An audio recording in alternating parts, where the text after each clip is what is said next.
Taurus, welcome to your Astro Reels. It's my pleasure to read for you, per the usual. As you know, you don't actually have to have any significant Taurus placements in your chart. These are, at the end of the day, collective readings. So I invite you to see all of the readings that I post because they will likely give you different pieces to the puzzle of what's going on in your life, maybe even in different areas of your life, okay? You also don't have to be watching when I publish this video. If it makes its way to you in 40 years, God bless, then that's the time that it's relevant for you. And so it is. If you'd like to work more personally with me for energy healing, intuitive counseling, or mentoring, whatever it is, you know exactly where to find me. God bless. We also have meaning, the marriage card. I was going to say, oh my God, I looked down when I said the marriage card. It was 44 seconds, 44 marriage. I was going to say we, meaning me and my spirit team. That's so funny. That's interesting. I just felt like to see what this next card was. My inner child. God bless. God bless. You know, I've been doing a lot of inner child work lately, to be honest. Look at this. Yes. And they're saying, look, we're already in your reading. Okay, so they're saying 1 minute, 11 seconds. I've been doing a lot of energy work on myself, guys. You know, I'm out here. I do it.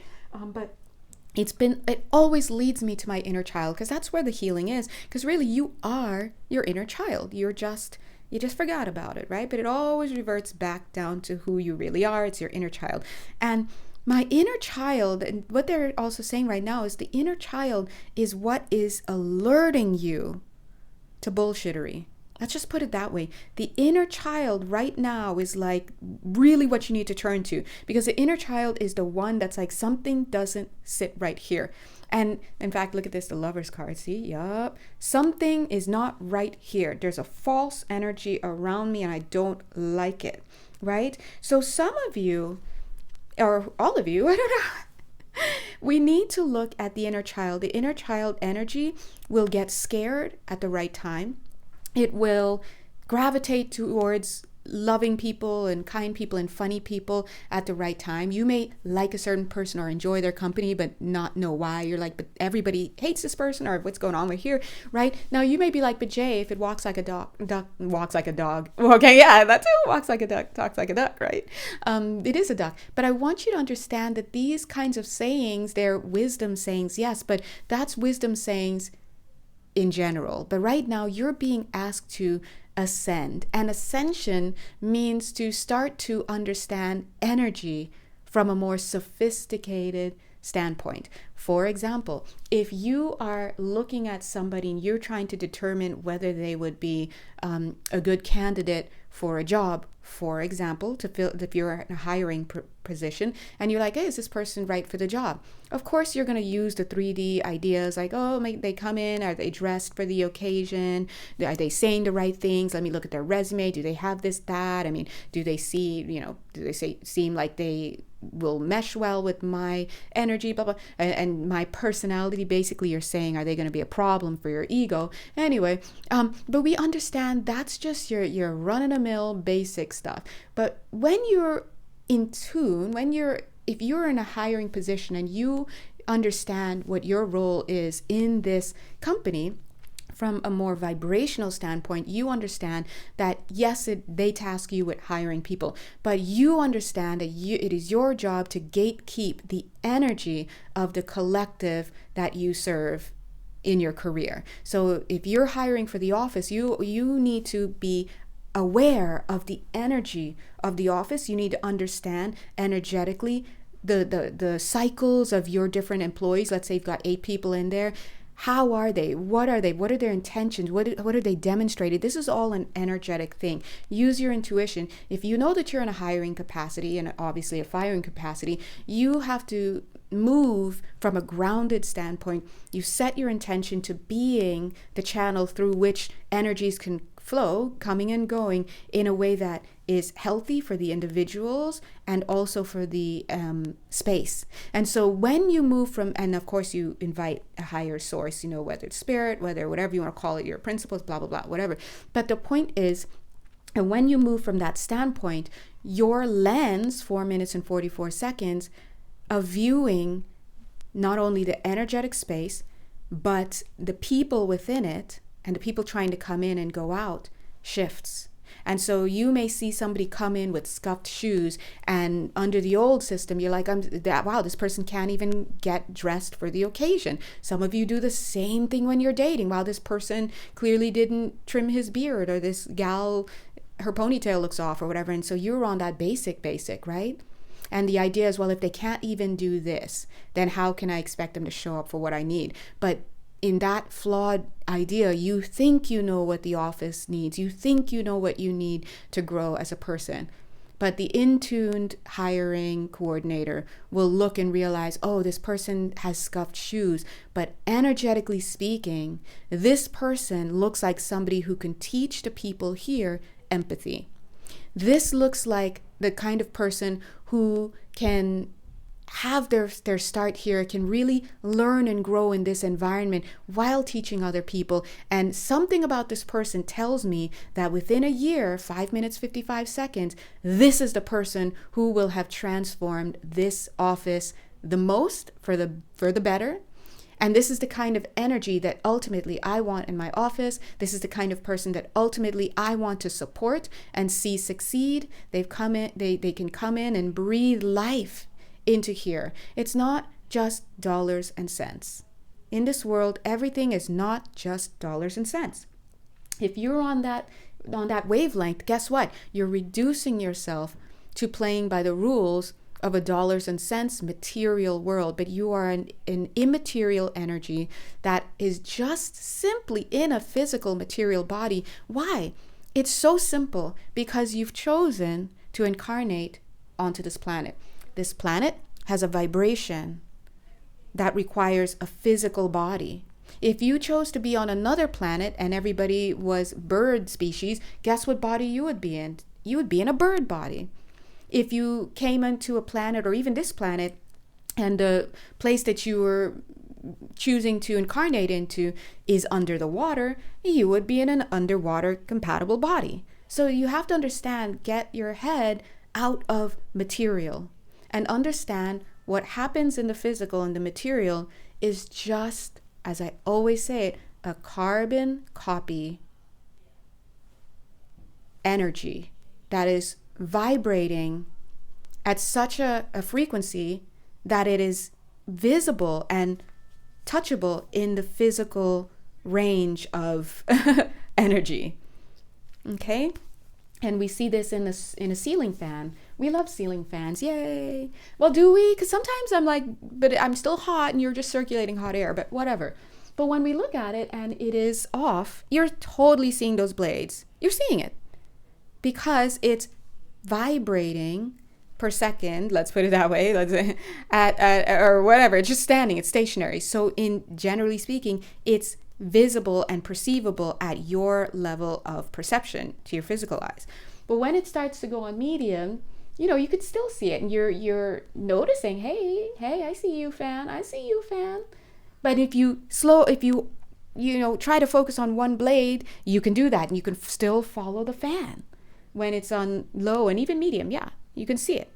You just have to work a little bit harder when it's on medium, but you're seeing it because it's within vibrational range for you to perceive of it. But when that fan is on high, you're conscious that there's a fan there. Yeah, there's a fan there. And that's why we can talk about it. Hey, I love that you have a cool ceiling fan. Turn it off. Let me see the blades, right? I'm aware that there's a ceiling fan, but I can't see the blades. Enter our divine messengers, our angels, things like ghosts, things like that. Ghosts you will be able to perceive of easier than an angel, though, because the vibration is different, right? One is higher and one is lower. And it's just a matter of one is too fast, way too fast. And the other ghost you can see, but the truth is that your lack of belief and blah, blah, blah, and your pineal and all that stuff, it just creates issues for you, right? But it's still perceivable, so much so that we have a really carved out niche of both of these energies in our societies about angels and ghosts and this and that. Yeah, because, whatever. But there are beings and energies and all sorts of stuff that you don't even know that you don't even know. Why? Because they lay outside of your current state of ability to perceive. And part of that is because you're in the physical body, but a lot of it has to do with a lot of us just not cultivating and taking seriously as a people, as a race of people, human beings, right? The reality that is multidimensionality. And so here you are as a lovely multidimensional being walking around with different versions of you visible and occupying space at different levels of frequency, different dimensions, yet the only one that you can see here is your physical body. And so you make the mistake, and the physical world, and so you make the mistake of thinking that these are reality. It's not. It's just, and it's not even the part that anything is changed and done. Yeah, you're like, well, I completely reorganized my room, so I made a change. No, you did not make a change. You filled an order that already took place at a higher level. Energy shifted in your energetic field in one of your non-visible dimensions, right? One of your dimensions of your multidimensional being. The change occurred, the shift happened, and guess what? You just moved to that beat down here. So the question is, and then it was so big that you actually changed your whole room. It was so big, you had a breakup. It was so big, 11 minutes, 11 seconds that you saw God, right? So the point is, if you understand that here in this physical place, you're just filling orders, you're just moving to the tune of something that is already 11 minutes, 22 seconds occurred for you in another level, where is your power in this dimension? It doesn't mean you're just walking zombies and you're not powerful. In fact, those people in power understand that you have power here. And that's why the world is created and functions in such a way to herd people and direct people in certain ways. So your power down here in the physical Taurus and everyone else is your power to make a choice. It's your power to it's interesting because I'm hearing deceive. Some of you, yeah, now you're using these powers properly, right? But it's your power to make a decision. So you'll get the feeling to change your room, to find a new job, to this and that. You'll feel the flow coming. But at the end of the day, it is up to you to make the decision here. So this is when it starts to get into the realm of potentials. Are you meeting your potential? Are you allowing yourself to flow along the path that is highest for you? Or are you allowing yourself to be influenced and flow to what is not of your highest? And now here we get the idea of the angel on the left and the angel on the right, or the demon on the left, right, whatever it is, whatever.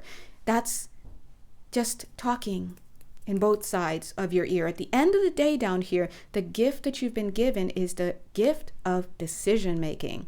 So if you choose to be powerless, what you're choosing is to be influenced and to flow along a path. Now, hey, go with the flow. But if you don't understand the energetics of your field, you may be going with the shadow energies of your field, the low self-worth, the victim consciousness, the poverty consciousness, all this stuff, and it's going to seem right and seem logical, and you're flowing with it, but you don't realize you're playing small, you're playing into your fears, because that's the dominant energy in your field, and you haven't cleaned it up. If you are constantly self-reflective, bringing mindfulness in, responding instead of reacting, understanding what is motivating you when you come into contact with certain stimuli in your environment, you can make a better choice. I mean, I don't know what else to say. That's what's coming through. And period. Beep. I've just heard beep, just like that. It's like somebody's transmitting, and we know this. We get this. We talk about it all the time. So from a higher standpoint, it's almost like when you attract certain energies into your life, certain people, certain jobs, certain whatever, the question you've got to ask is, whoa, who this? And what does this person, place, thing, situation, idea, what does this form that is manifested in my life to the point that I can talk about and experience it, what does it represent? What is the energy behind what it represents? And you ask yourself, forgetting what you see in front of you, and look at the judge, he's like, what you see? And forgetting what's in front of you, asking, what does this energy represent? And is it something I want more of? Is it something I can do better with? Is it just a reactionary thing? Okay, so I'll let you sit with that. Check out the Aries reading. God bless you. Mwah.